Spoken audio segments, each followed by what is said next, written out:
Hello friends, आज के session में हम डिस्कस करेंगे क्वालिटेटिव सर्च प्रोसेस के बारे में। क्वालिटेटिव रिसर्च प्रोसेस ये मेनली ऐसी रिसर्चेज होती हैं जहाँ पे हम पेशेंट की लाइफ एक्सपीरियंसेस को स्टडी करते हैं। ठीक है, यहाँ पे क्वालिटी की बात होती है, यहाँ पे हम स्टेटमेंट्स लेते हैं। क्वांटिटेटिव रिसर्च जो थी वहाँ पे हम नंबर्स में डाटा कलेक्ट करते हैं, यहाँ पे हम स्टेटमेंट में डाटा कलेक्ट करते हैं।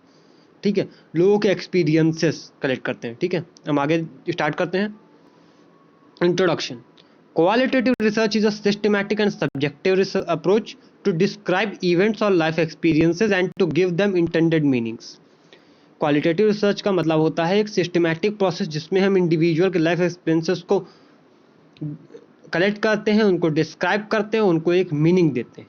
ठीक है, अब ये हमारे स्टेप्स हैं, ये हमारे टोटल 12 स्टेप्स होते हैं जो हम एक एक करके अभी आगे पढ़ेंगे।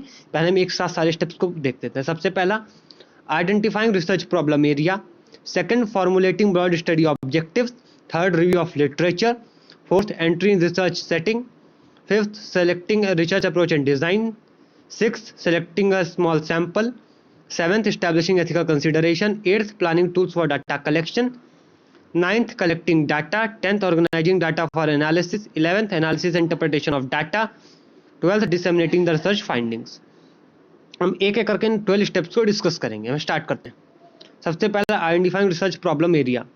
Initially a broad research area is identified and then focus may be narrowed down. Qualitative research begins with a general topic और research problem and the group और population expected to be studied. जब हम qualitative research start करते हैं, यहाँ पे हम सबसे पहले एक ब्रॉड टॉपिक सेलेक्ट करेंगे, उसके बाद हम उस ब्रॉड टॉपिक में उसको नैरो डाउन करके उसमें स्पेसिफिक टॉपिक पे स्टडी कंडक्ट करते हैं।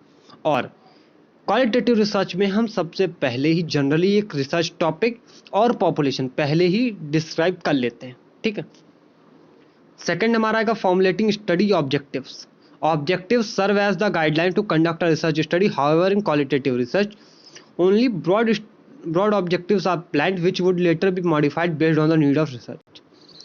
क्वालिटेटिव रिसर्च में क्या होता है, ऑब्जेक्टिव्स एक गाइडलाइंस होती हैं जिसके बेसिस पे हम पूरी रिसर्च कंडक्ट करते हैं। यहाँ पे हम ब्रॉड ऑब्जेक्टिव बनाते हैं, उन ब्रॉड ऑब्जेक्टिव्स को हम बाद में अपनी नीड के अकॉर्डिंग मॉडिफाई कर लेते हैं। ठीक है, थर्ड आएगा review of literature. In this researchers may learn about the work that has been already done in particular phenomenon under study. Literature review would help the researcher to gain some amount of prior information to have an effective future planning and execution of research project. Review of literature का मतलब होता है जिस topic पे researcher research करना चाहता है उस टॉपिक से रिलेटेड प्रीवियस रिसर्चर्स उनकी फाइंडिंग्स के बारे में नॉलेज गेन करना, जिसकी हेल्प से रिसर्चर जो होता है वो अपनी रिसर्च को इफेक्टिव बना पाता है और अच्छी कर पाता है। ठीक है, फोर्थ आएगा entry in research setting. In qualitative study researcher is not much aware about population. Entry in research setting requires prior permission from competent authorities as well as contact with people in the area of interest. Research setting का entry in research setting का मतलब है कि या पे जो researcher है वो अपने पार्टिसिपेंट्स को पहले से अच्छे से नहीं जानता है, इसलिए यहाँ पे वो अच्छे से जान जाता है और यहाँ पे उसको परमिशन लेनी होती है अथॉरिटीज़ से, जो डिफरेंट जिनकी ज़रूरत है अथॉरिटीज़ की हमें परमिशन लेने की। ठीक है, अगला आएगा selecting research approach and design. Design is selected on the basis of nature of phenomena under study. यहाँ पे हम जो हमारा जो डिज़ाइन होगा रिसर्च का वो हमारा डिपेंड करेगा टाइप ऑफ रिसर्च पे। अगर हमारी फिनोलॉजिकल रिसर्च है तो उसमें हमारा आएगा it may be use if the researcher is interested in the description on experiences of people. हम फिनोलॉजिकल डिज़ाइन तब लेंगे जब रिसर्चर जो है जो पार्टिसिपेंट है उसके लाइफ एक्सपीरियंसेस को डिस्क्राइब करना चाहता है। Ethnographic design collection and analysis of data about cultural groups. Ethnographic design हम तब लेंगे जब जो रिसर्चर है वो किसी ग्रुप, किसी ट्राइब, किसी ग्रुप ऑफ पीपल की लिविंग कंडीशंस, उनकी लाइफ के बारे में अगर स्टडी करना चाहता है। Grounded theory research, this approach may be used if researcher had to collect data from the people who have undergone any phenomena. Grounded theory research का मतलब होता है जो रिसर्चर है वो डाटा कलेक्ट करना चाहता है ऐसे फिनोमेना के बारे में पार्टिसिपेंट से जो उनके साथ हुआ है या जिनको उन्होंने देखा है। Historical research concern with identifying, locating, valuating, synthesising data from past. Last हमारा आ गया action research design. Six step हमारा आएगा selecting a small sample. Qualitative studies are in depth inquiries, therefore a quite small sample is selected. Qualitative study में हमारा बहुत ही ज़्यादा depth में इंक्वायरी करना पड़ता है, इसलिए हम बहुत ही छोटा सैंपल सेलेक्ट करते हैं, ठीक है। इन qualitative research depth and quality of data is important in quantity of data. हम क्या करते हैं क्वालिटेटिव रिसर्च में, हमारा मेन फोकस होता है डाटा क्या कलेक्ट हो रहा है, हमें नंबर से नहीं मतलब है, हमारा क्वांटिटी वेरी नहीं करता। यहाँ पे हमारा इंपॉर्टेंट है क्वालिटी ऑफ डाटा। क्वांटिटी हमारे लिए इतना इंपॉर्टेंट नहीं जितना क्वालिटी है, ठीक है। यहाँ पे हम क्वालिटी पे फोकस करते हैं, डाटा की क्वांटिटी पे नहीं, जो हम पार्टिसिपेंट से कलेक्ट कर रहे हैं। Establishing ethical consideration. It also addresses the ethical aspect related to participants, taking informed consent from participants, avoiding errors in data collection, doing justice to participants, analyzing data.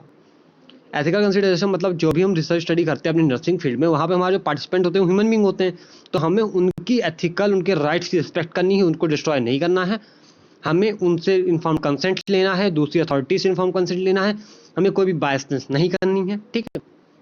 Next हमारा आएगा planning tools for data collection. Tools used for semi-structured and unstructured. Most of questions are open-ended answers in form of narrations. Data may be collected through video taping, tape recording, focus group interviews and photographs. Planning tools और data collection. यहाँ पे हम उन tools को select करेंगे जिनको हम data collection के लिए use कर सकते हैं, ठीक। Next आएगा हमारा collecting data. In qualitative research, data collection is most crucial and time-consuming step of research process. Interview and observation are two most common methods of data collection. Data collection यहाँ पे हम data collect करेंगे participants से, ठीक है। हम mainly दो method ज़्यादा यूज़ करते हैं, इंटरव्यू और ऑब्जर्वेशन। नेक्स्ट हमारा स्टेप आएगा 10th, organising data for analysis. यहाँ पे हम क्या करेंगे, जो हमने डाटा कलेक्ट किया है उसको हम एक सिस्टमैटिक वे में अरेंज करेंगे एनालाइज करने के लिए, ठीक। Analysis and interpretation of data. अब हमने जो डाटा अरेंज किया है, अब उसको हम एनालाइज करेंगे एक एक करके कि उस डाटा से हम क्या फाइंडिंग्स को जनरेट करते हैं, क्या रिजल्ट्स आ रहा है हमारा, और उसको हम किस वे में लोगों तक पहुँचा सकते हैं, किसी लैंग्वेज में जो लोगों को समझ में आ सके, ठीक। नेक्स्ट हमारा आएगा disseminating research findings. Disseminating research findings का मतलब होता है कि जो हमने रिसर्च फाइंडिंग्स फाइंड आउट की है उसको लोगों तक पहुंचाना। जब तक हम अपनी रिसर्च फाइंडिंग्स को लोगों तक नहीं पहुंचा पाते हैं, हमारी रिसर्च इफेक्टिव नहीं है, उसका कंडक्ट करने का हमारा कोई मतलब नहीं बनता, ठीक। आज के सेशन हम यही पेंड करते हैं। Thank you.